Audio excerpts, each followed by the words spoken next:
Hello, I am Brenda Price, Associate State Director at AARP Michigan. Welcome to our program today. Thank you for joining us. We have a wonderful part two of a three-part series with Dr. Geneva Williams. She's providing a wonderful pathway for all of us to create our action plans for 2021. In case you miss part one, it is available right here on Facebook Live because we recorded it as we will record the session today. Now I want to introduce our phenomenal speaker, Dr. Geneva Williams. Hello. Hi, Geneva. how are you? Great. How you doing, Brenda? Great to have you this morning. I'm doing Thank just you. fine. It is just wonderful to have you again. I'm excited about today. Let me My tell the pleasure. audience a few words about you. After a 40-year career as an award-winning, innovative nonprofit leader, Dr. Geneva Williams reinvented herself as an author, international speaker, podcaster, and title-holding advocate for women to live fit, fine, and a vibrant life. As a late, I love this, beauty queen, entrepreneur, and online course creator, Dr. Geneva shows women that they can do anything at any age. She is proof. She delivers a powerful message on legacy and leadership. As a facilitator and workshop leader, her talks center around how to create influence, impact, and to do good in the community. She shares how she went from her stellar career as president and CEO, becoming a widow after 4 decades of marriage, still raising 2 millennials at home, to becoming the Miss Black Fit and Fine pageant. That's just phenomenal. To being a recognized as a leader in Michigan business and going on to star in her first television commercial. I'm sure many of you seen that commercial because I smile every time I see her in that HAP commercial in the swimming pool. It is just wonderful. She knows what it's like to figure out what's next and what's next for you. She will guide you through a blueprint to help you develop your action plan. Welcome, Dr. Geneva Williams. Thank you, Brenda. Oh my goodness, it's so good to be here with you once again. So again, I'm Dr. Geneva, and thanks for you being here at Ready, Set, Go. This is a three-part series to help you design an action plan for your dreams. You know, those dreams you have about being healthier, returning to work, starting a new business, or whatever it is in your life that you choose. Practical advice, real solutions you can use immediately. That's what we're going to get into. But before we get started, I got a question. You know, I love hearing from you. I want to know, do you have written goals?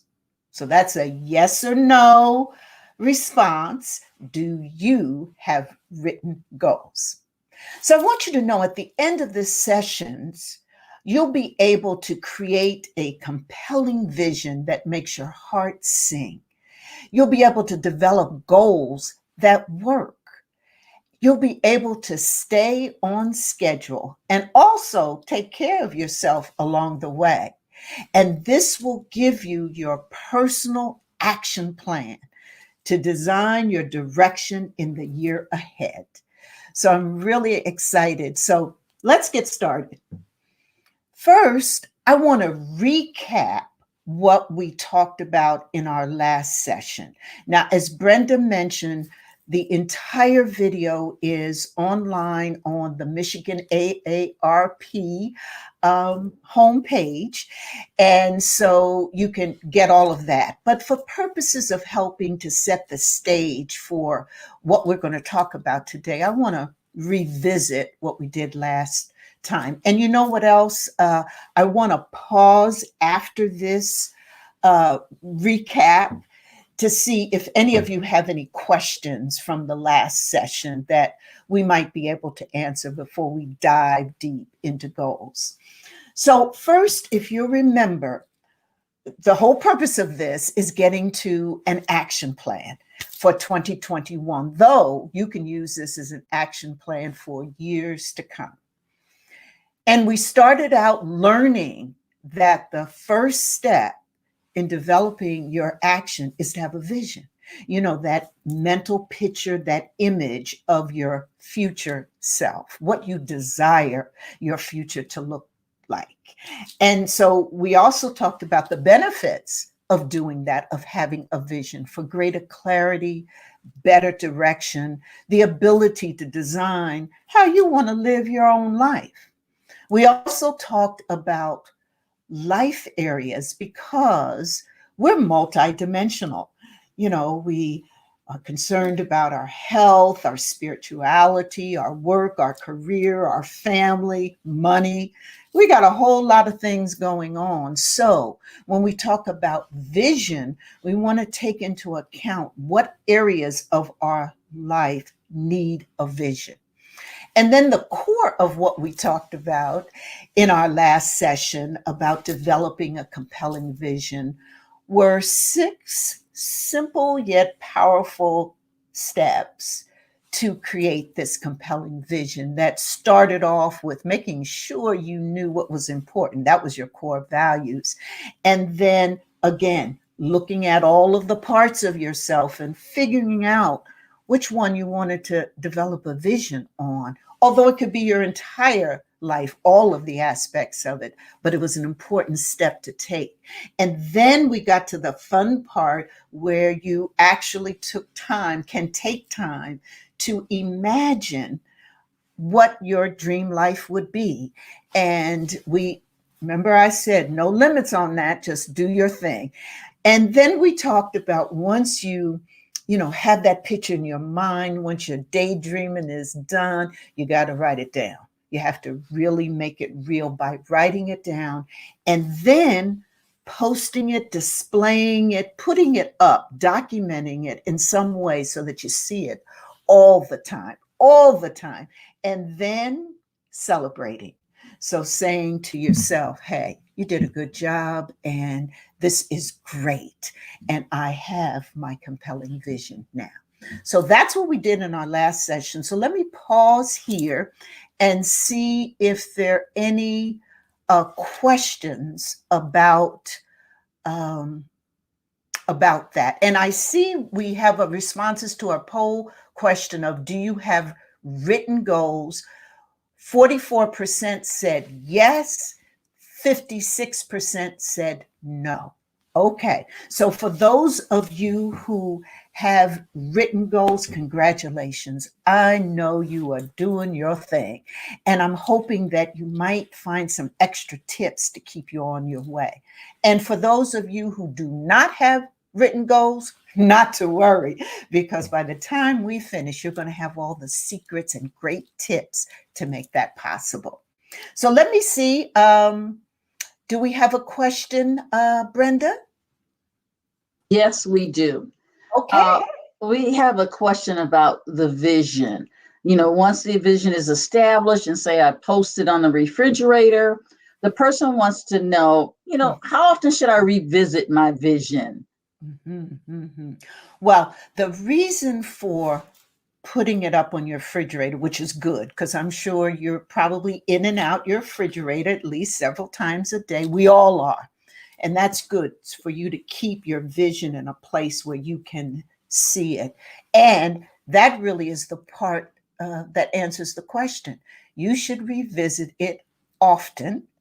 So put it in a place where you can, but make sure you particularly vision it when you're feeling down or overwhelmed or you're not sure about things, because trust me, if you've written your vision in the right way, which I'm sure you have because you followed those steps, it's going to uplift you. It's going to give you confidence. It's going to remind you of the life you chose. Oh, great answer. One more. I use the exercise to figure out my values. How do I fit values into my vision? That's a good, oh, I love that. That's a good question. Well, what I like to say to folks is that values support your vision and they really define your behavior in carrying out your vision. For example, let's say responsibility is one of your core values. So as you look at your vision, do you see responsibility playing in it? Do you see that the things that are there, will you behave responsibly in carrying out your vision? Do you see your vision giving you the opportunity to live out your value of responsibility? And so it's you have different values and it's not right or wrong. For example, someone else may have a value on integrity, and so their vision and how it aligns with them being finding integrity and living that out would be their thing. So it's not about a right or wrong, but really how you use your vision to live your life. What I like to do is once I have my vision statement, I pull up my goals, my values, and you should have about 2 or 3 top values after the last exercise we did. And then look at them and compare and contrast what your vision says and what your values are, because the values are how you're going to behave. So you want to make sure it aligns good with your vision. Great, great. Okay. We're going to keep it moving. Thank you. All right. Okay. So now we want to jump right. Oh, okay. Fine. We got all our questions. Great. So I want to jump right into today's agenda, which is set your goals. You know, we've been doing ready, set, go.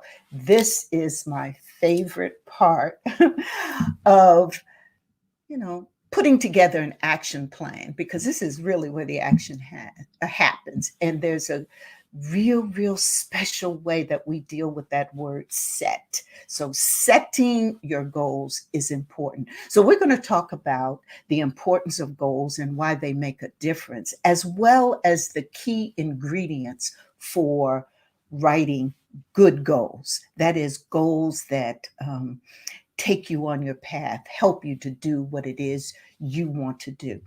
And then the meat of today is we are going to focus on the action framework. And in filling out this framework, you will be filling out when you take it home and you do it and you practice, you in fact will be filling out your personal action plan. And then we're going to build some muscle. I have found that, and some of it really fits in terms of the poll that we have. We have 2 camps of folks. Either people set goals or they don't.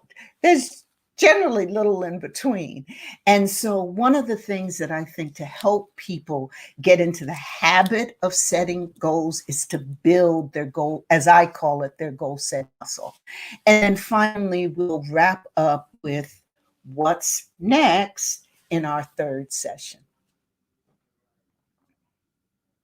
So first, why do goals matter? Well, there's been a lot of research on goal setting. In fact, it's been probably one of the most researched technique and has been found after years of research to be almost the number 1 technique to achieving change.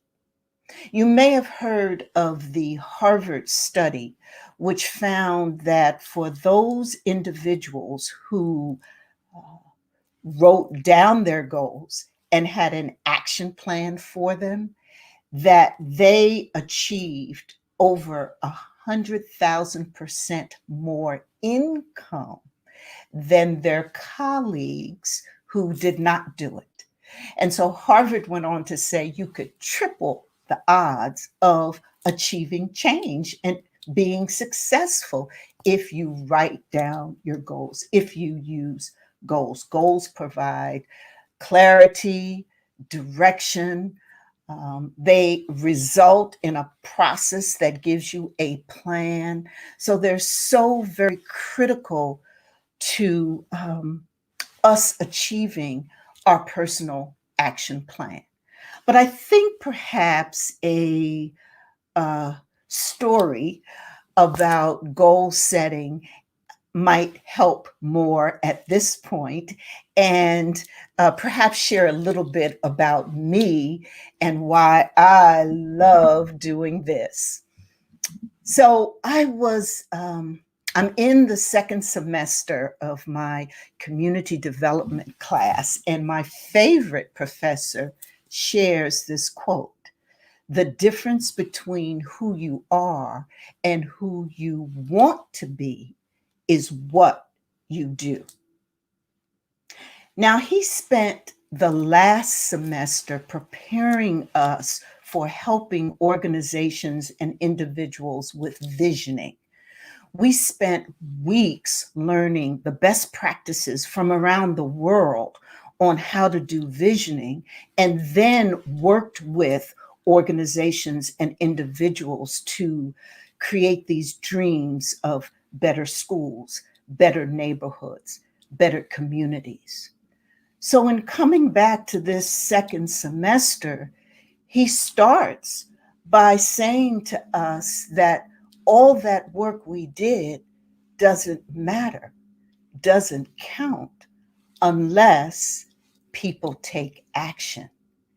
He says the transformation is in the action.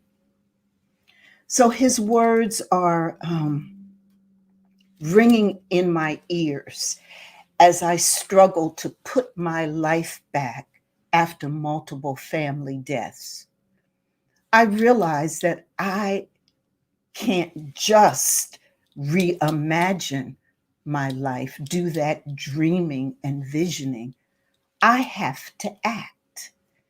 And so I recognize that setting goals with a plan led me to become a speaker, write my first book, and a podcaster, and continue to get my doctorate in this work of transforming communities and creating change and working in it for 40 years. So you can see why I love goals and why they make a difference, because those goals get you on a roadmap to achieve your vision. It lays it out for you. It starts you on your path and can get you to the finish line. Now, let me say, along the way, you're going to come into some twists and turns. You're going to come into obstacles. You don't have the time, or you don't have the money, or you feel you maybe won't succeed and maybe just a little bit afraid of failing. Well, you know what Henry Ford says about obstacles. Obstacles are those frightful things you see when you take your eyes off your goal. So, in other words, if you keep focused on that goal, those obstacles, which will be there, they ain't going to mess with you, because you've got a purpose, you've got a mission. So, right now, I want to give you a quick tip about that. So, your goal, you want to be specific. It's not, I need to lose weight. You want to say, I want to lose X pounds by X date. Okay. And then once you set that specific goal, I want you to say, I want this because. So why do you want this goal? So in this case, perhaps it's because I will feel better about myself and be healthier. Okay, so what you're doing is you building in that motivation. You're being specific, and you layering in that motivation, because you're stopping and saying, Well, I want this because I want it. Why? You're answering that question. And then the third question, quick tip, I want you to ask yourself is, what will my life be like when I reach it? Okay. So that's just a quick tip as you're dealing with your goals. So we're going to dive a little deeper. All right. Let's go down a little deeper and talk about the key ingredients or criteria for good goals. So I spent years learning about the SMART system, SMART, and some of you may have heard about it. I also spent years working in community, working with people, working with organizations and institutions to implement the best goal setting processes. And so I've learned a thing or two. So I have my list. I got my SMART list that I'm going to share with you. So I'm going to share. It doesn't substitute, but rather adds to. So I want to share both SMART visions. So the traditional SMART that we know talks about specificity of a goal, that you're very defined. You define what it is, that it makes sense because it's clear and specific. Measurable deals with the ability to keep your goals tangible and be able to determine success. You know when you've succeeded because you can measure it, like I'm going to run 10 miles or I'm going to drink 20 bottles of water. So you have that measurability in it. Attainable talks about the A in attainable talks about, yeah, we want to keep the goal challenging, not impossible. Okay. So you want to feel excited, but not overwhelmed. So don't be putting something down that you really, you just stretch too far. Realistic means realistic, relevant. That's what that R really talks about. And it really means that these goals have to relate to you. They have to be personal. They have to be relevant to you. They have to be realistic for you and your life. They're your personal goals. And the T refers to time bound, that there needs to be some scope of time. And there have been discussions through the years about what that time should be. When I was in school, it was always a 12-month time frame, and or a 2-year time frame. And it's changed through the years. And then in today's, what I think are often uncertain time, you really have to adjust to what makes sense for you. So that might be 100 days. It might be for the next 2 months. It might be till the end of the year. So the point really isn't the amount of time, but that you have some time frame around your goals. Okay, so then let's add my SMART that I've found based upon my years of experience. The first is keep it simple. Simple works. Keep it simple. Keep your goal very simple. Drink 8 glasses of water every day. Walk 1 mile every day. Simple. Your milestones matter. That is, you should log your progress because every step is important and steps add up. So those little bitty things you do, they count. And so log them and count them. And then this achieve with and without others. I am a believer in that your personal goals are yours. And you got to realize that the weight's on you to do you in these goals. However, I also believe there are great opportunities to bring in people that you know, trust, and love to support you in your goals. So I think that you can achieve with and without others. So you can achieve by yourself, or you can achieve with others, or you can do both. So I think they're both involved in your goals. Rewarding yourself, I'm a big thing about celebrating, stop, patting yourself on the back, giving yourself a rah, rah, you did it. So as you're doing these goals, as you're developing your goals, as you're setting them, make time to do that. And then finally, hey, goals are about action. They are. They are about action. Remember that quote? It's about what you do, which is an action statement. So remember that. So those are the key ingredients for good goals. Now, I'm going to give you the framework for your action plan.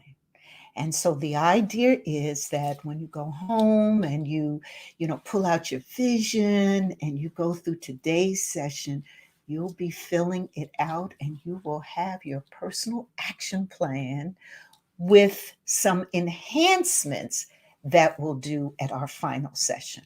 Okay? So this is important. This piece is really important.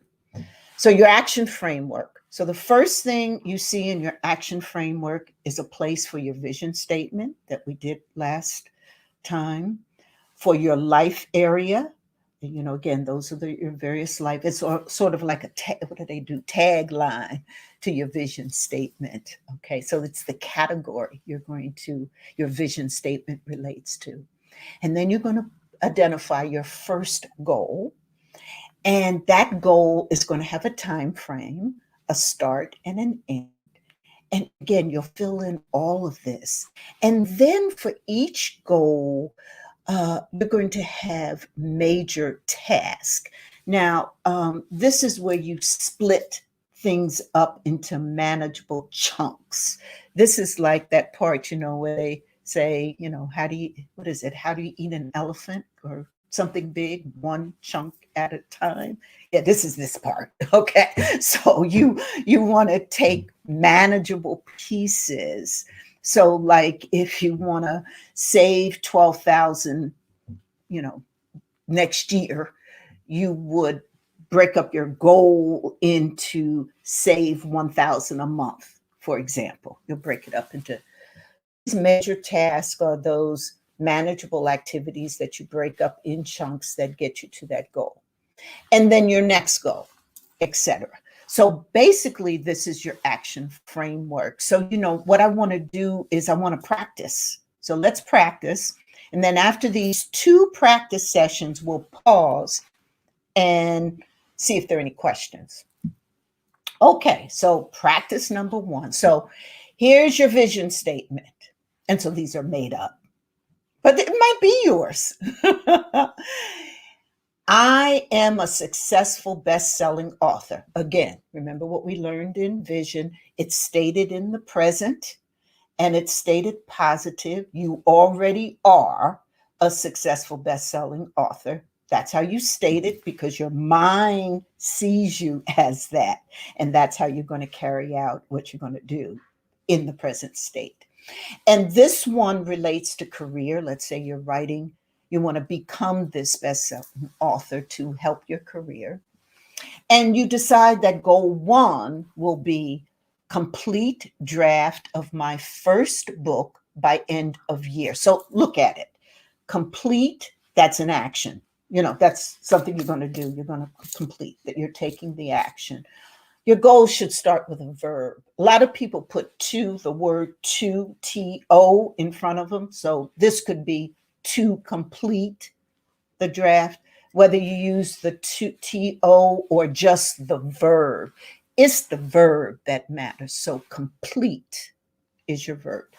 Complete draft first book. You've identified which book you're talking about, evidently, in being a best-selling author. Perhaps you plan on writing 3 or 4, but your first book by the end of the year. So, that's a goal. You can measure that when you've been successful because you've completed your first book by the end of the year. And then the time frame. You've decided you're going to start it in May and end it in the end of December. That time frame is so important. And say to folk, when you think about time frame, think about, when am I going to initiate action? When am I going to start? When am I going to complete action? When am I going to finish? That's your time frame. It's very, very critical. Then breaking it down into some major tasks, choose the topic and create the outline. That seems like a important chunk to take. Another is decide on my target audiences. Well, they say, at least I was always told when I did my book, that you got to decide early on who you're writing the book to and for. So that's a task to chunk out. And then finally, you're going to write 1,000 words every week to try to get you to that draft and that piece. And then you'll see in the parentheses down there 3 to 5 goals. So typically you'll have some more goals related to this vision. You don't have to. Sometimes the one goal that you create is the goal. It'll get you to your vision statement of where you want to be. Typically, though, somewhere between 3 to 5 goals is good. You don't want to have a whole bunch of goals. Okay. But if you did somewhere around 3 or 5, you'd probably be good. Let's do another practice. Vision statement. I am living a healthier lifestyle. Again, I am present, positive. Okay. Healthier lifestyle, positive. Okay. Life area it relates to health and fitness. So you'd put that down, you'd write your vision statement. And let me just say, remind what we talked about last time, your vision statement can be a phrase, a sentence, several sentences. Okay. So your vision statement, and then what it relates to, that category, and then the goal. Increase my cardio workout to 2 times a week. Okay, you got your verb, increase. You got the type of workout you're going to do, which is cardio. You could do a lot of workouts. You could strength train. You could do a lot of things, but you're going to do cardio. And you've got it to how many times you're going to do it and how often. Okay, so that's pretty specific. And it's simple, too. Okay. You got a time frame. You're going to initiate action in April, and you're going to complete your action on this one in August, which is interesting because, see, this one says, well, I'm going to increase it. And your goal after this might be to continue it. But right here now, you're saying for these 3, 4, 5 months, I'm going to increase my cardio workout, and this is what I'm going to do. And at the end of the time, you decide you want to continue, you want to do it 3 times a week. Okay. So that's another reason why the time framing becomes so important. You're trying it out. And your major tasks, decide on which cardio to do. You could swim, or you're going to golf, or you're going to walk. Okay. When and where you're going to do it. And then since you're doing something new, you might need some equipment or clothes. You definitely got to get your workout outfit because you want to look good. In whatever you're doing, you want to look good. So you get your new outfit. It's all right. And for your new routine, why not? And then you might decide you want to have some company. So you want to ask your friends to join you. Okay. And then after this, you would have 3 or 4 other goals that to get you to the healthy. Well, I said healthy and wealthy. Yeah, maybe that too is in there, but a healthier lifestyle. So, okay, do we have some? So let's pause right here. Do we have, because we've covered a lot of material, but this is the core. This is it in terms of putting together your plan. You take this, put together your plan. Brenda, do we have questions? Yeah, this is great. The last practice is definitely me. I am using that one. Okay. We do have a few questions. Back to goals. Someone wants to know, how many goals should I have? Yeah, you should have as many goals as you think will get you to your vision statement. I recommend to people around 3 to 5 not to do any more. Some people, as I mentioned before, have one, but here is what the real key is. Rather than the number of goals, which, like I said, I would recommend between 3 to 5, it's really how you set, how you establish your goals, that you write them down, that they speak positive, that you have a time frame, that they're specific. That's really more important than the number that you have. Okay. Another goal question. A person who takes care of others, how can you stick to your goals when other people's goals are pretty much your entire life? How do you fit yourself in? Boy, that's a good one. That is that is a good one. So let me say this. First of all, let me congratulate you if you're taking care of someone, and because it sounds like perhaps you are, and I'm thinking that perhaps you're helping them with their care, which is good. But it's also, it takes a lot of your time. You have to make your own goals. That's the bottom line. Your goals are your personal business. And so as I'm reading the question, it also is when other people's are pretty much your entire life. Yeah. So again, it may be taking care of someone, or it may be that, you're helping your spouse get through college or get through medical school or something, but they seem to overwhelm your entire life. So 3 quick steps. Number 1, be grateful that someone is in your life that you're helping. 2, get yourself some personals. Just do it. Go somewhere, get some paper, write down your goals.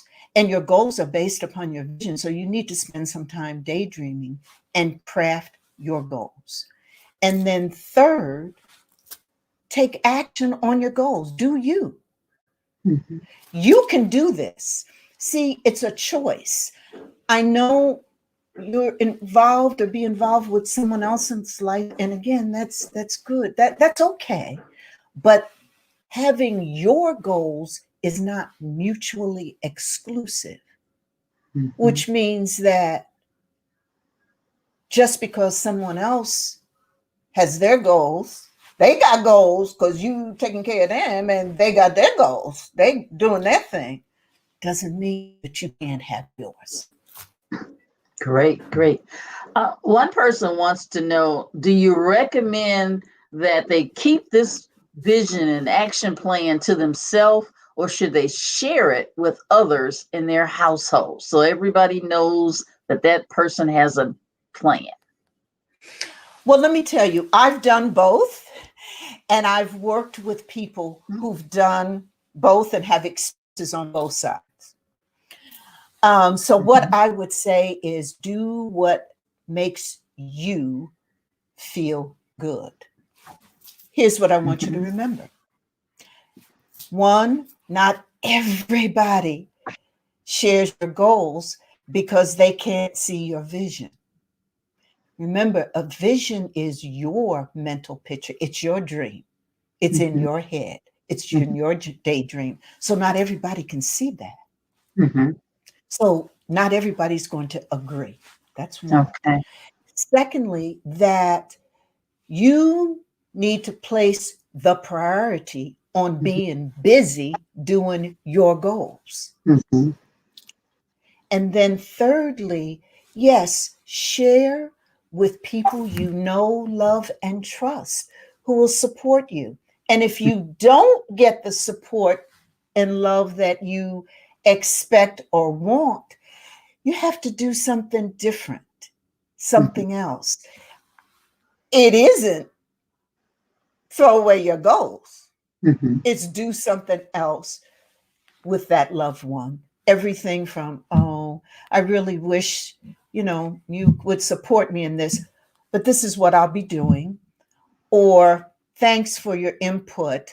Mhm. I'm going to go do my goals. And when I finish and become the most wonderful person that I can be, I'll come back and let you know. Well, Bottom line is do your goals. Do you? we actually have another question that Oh, you have already sort of answered the question, but I need okay. to read it. My Okay. wife does not always agree with goals. I Mhm. first have to come to an agreement with her and get her support. Okay. Well, I think you can share with her. We've gone through a lot of conversation about benefits of vision and goals. So why not have a sit down and review that and look at that? Mhm. I'm sure once you do that, you'll come to some understanding about the benefits. Also, take a look at the life areas. And you'll recognize that you all, between the two of you, you've got a lot going on in your life that you want to make better. And this is a proven technique. And then one of the things you might want to do is um, your wife goes and puts together her goals, her vision and goals, and you go and put together your vision and goals.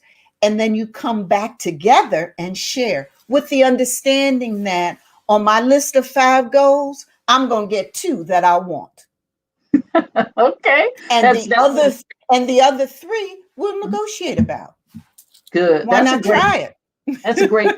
great process, and that's good. And you're communicating, so that Yeah, works. it really is about communicating Hmm. Hmm. over your goals. And sometimes people are concerned about what their spouse or significant other is doing with their goals because they feel that they'll be left out of the mix. And so that's why I suggest that maybe you do your own thing and then come together and share and compromise. Because, that often is what life is about. But I would say strongly, don't turn your back on goals because, as we do know, it's one of the ways to achieve your dreams, whatever they are. One final question, and it is about goals. This person says they've done goal setting before, like their New Year's resolution. How do I stay on track? We've all been there, done that. Yes, yes, yes. Well, let me just say that New Year's resolutions and goals are different. They aren't the same. Um, one Goals are stated in the as we went through. I am um, a healthier. They're stated in the present. Typically, your New Year's resolutions are about I will do something or I'm going to do something. I'm going to stop smoking. I'm going to lose weight. Etc. The other difference is New Year's resolutions often aren't connected with a time frame. I mean, where you intentionally think about a time frame. They're usually, I'm going to lose weight this year. Okay. I'm going to start riding my bike Yes. when it Yes. gets warm. That's how they are. They aren't time bound, which is another, again, very key ingredient of a goal. And then the last and most important thing that I would say when we compare New Year's resolutions to goals is that New Year's resolutions often aren't aligned to your vision, and Hmm. and goals must be. So, because of that alignment, you're already working your head. You know what it is you want. This is what you want. This is what you dream. Then you put together a set of goals that you write down to get you to that dream. That is powerful. And rarely do people go through that process with a New Year's resolution. Oh, that's great clarity. Really, really good clarity. We're going to let you continue. There's more, folks. Stay Okay. tuned. Okay. All Thank you. right. So we're going to talk about building your goal setting muscle. Muscles give our body movement, and goals move us towards our dream. So that's why I put that analogy together. I hope it works. I don't know. But anyway, I want to give you some tips to flex your goal setting muscle so that you can always be in the habit of setting goals. First, you've heard this ad nauseum from me. Put it in writing. You got to write it down in your journal, on a piece of paper, in your smartphone. It doesn't matter, but you've got to put what's in your head, what's in your thought on paper. You got to write it down. You got to see it. Second, I advise folk who are just getting started with their goals to what I call jump into the shallow end. That is, don't go diving in that deep water. Don't go running that marathon. Start slow with steps and get those accomplishments and those successes that really kind of make a difference for you, and start slow and get the successes. Avoid negative words and images. Again, we talked about this in our vision as well, that you want to, you want to stop saying, well, I'm going to lose weight or I'm fat. No. What you want to talk about is I am healthy, fit, and fine. That's what you want to talk about. Okay. You don't want to talk about I'm never going to get out of debt, but I'm going to try to get out of bad debt. My debt is bad. I'm going to try to get out of it. No, you want to say, I have enough money to pay all my bills. And then the question is, how do you get to that state? Okay, so avoid that negativity and images. And then this thing about always fall forward. Hey, we all make mistakes. During this goal setting process, we're going to make them. We're going to fail. We're going to start, stop. We're going to make those mistakes. But by doing that, we get results and lessons. And those things, take you into a plan, into a process. So when you fall forward in what you've learned from the mistake. It's all good.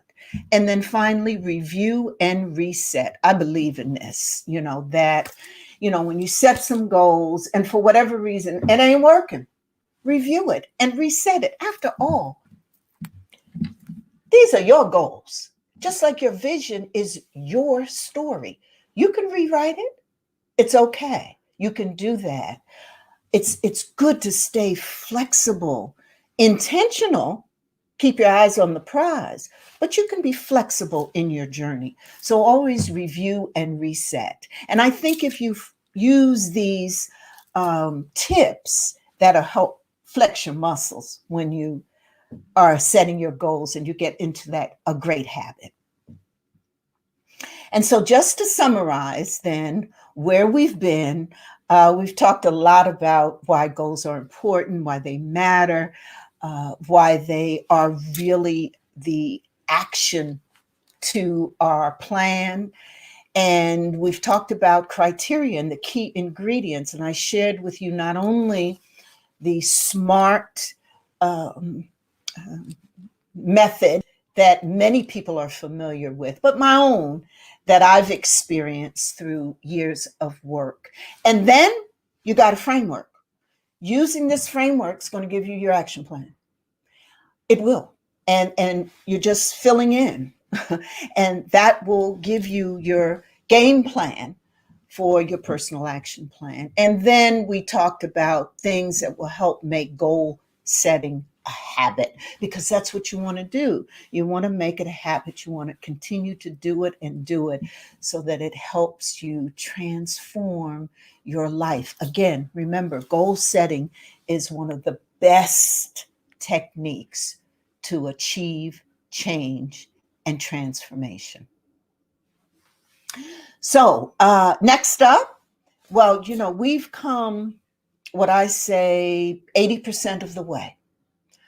But in learning about vision, creating that compelling vision and all its components, and today learning about goals and the action, the engine to your vision, it's what gives legs to your dreams, make them realities.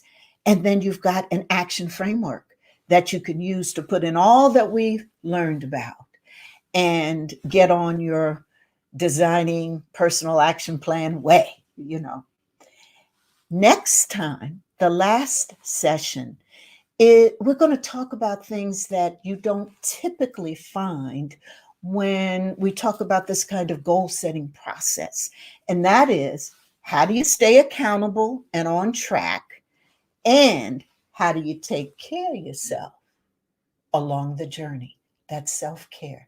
And I have some guests in with me, and we're going to have a great time. And that's just like the finishing touches on this fabulous personal action plan that you've designed. Oh, it's going to be wonderful. And I want to leave you with these words.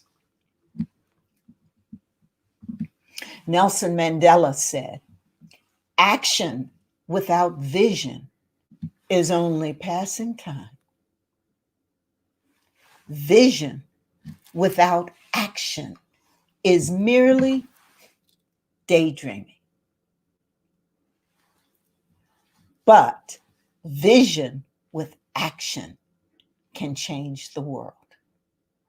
Thank you. And I look forward to more questions, Brenda. Thank you. That was wonderful. We have a couple of questions before we end, and then we have new poll results. Numbers kept trickling in. Okay. So what the question is, my problem is starting again when I get off my regime. Any advice on getting the motivation to start again? Yes. Starting and stopping is normal. So I just want to say that to you. It's normal. So I want your headset to be, this is normal, this starting and stopping. I can't tell you how many times I've started and stopped. And the communities and individuals and people I've worked with started and stopped and revisited, etc.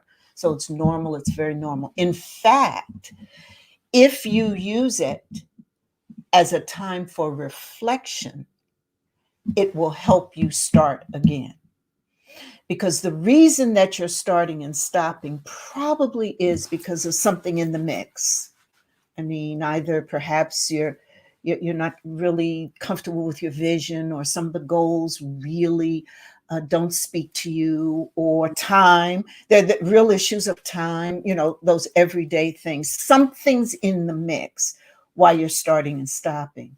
So when you do stop, use it as a time to reflect on why. Take an inventory of what you're doing, what you've done. Take that inventory and then start again. The key word there was reflect. That was, I really like that. That was very good. The other is a comment. The person wants you to know that they love the way you break it down so that they can focus on creating a smaller list. It is not as overwhelming and it gives them confidence. Thank you. Wow. And that came from Lee Hubbard. Thank you so much. Thank you. It's so good to hear.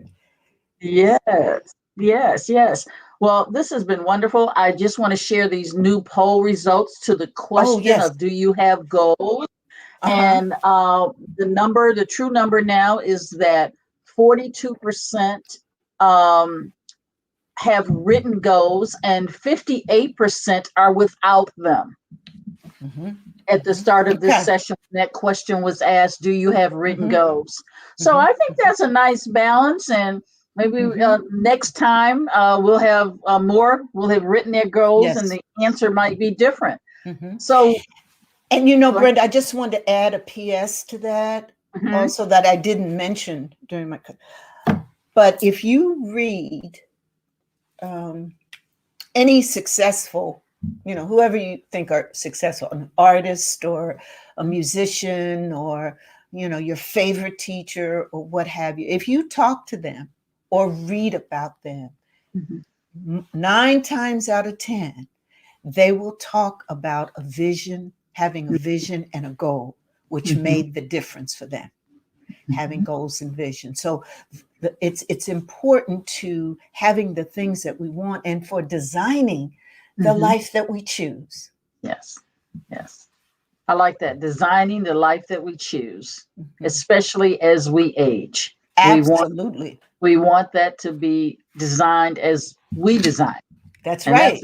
that's a good tip. That's a very good tip. Mhm. Well, folks, I just want to thank Dr. Geneva for her wonderful presentation today that is helping us with our daily lives, and look forward to coming back on May 13th at 11 o'clock right here on Facebook to get more of this good information. If you came in late, this has been recorded and it is on Facebook, the first session and today's session. So you can watch at any time to pick up these great tips. So thank you again, Dr. Geneva. Thank you for our Facebook audience live Thank that's you. been here with us. We really appreciate you. Have a Thank, good week. thank you to everyone.